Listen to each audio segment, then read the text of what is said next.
Hello and welcome to another video where I chat you through how I made a recipe video that I made-ish recipe. I'm not that great at the actual recipe part, but I can tell you how to. You've just got to kind of adapt the ingredients and amounts to what you're making.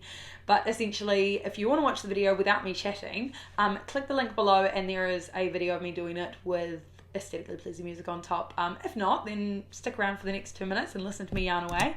So this is a chicken and leek dairy-free Filo pie. So there's my raw chicken cut up and just cooking away there while I prep the rest of my veggies.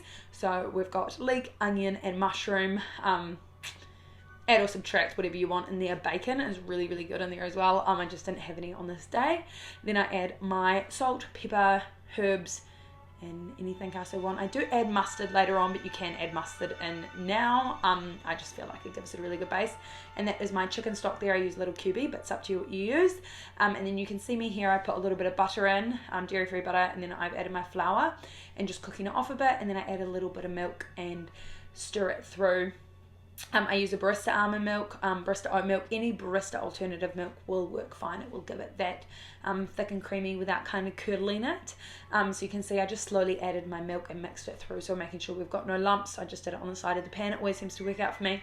Alternatively, you can make the sauce in a different pot and then tip it in, but I just make it all in one. And then add in enough milk to kind of cover your veggies so that can simmer. That's me adding in my mustard late because I forgot about it. But let it simmer. After it's simmered, then just pick it up and put it in the pot. Yeah, sometimes if it's not saucy enough, you can add a little bit extra milk. And then we're gonna make the Filo top for it. So I use my dairy-free butter and melt it down. And then this is me just brushing it onto each layer of the pastry and then putting another layer on top. We'll see how many layers I used here. I'm not too sure. 1, 2, up to number 3. Enjoying the process.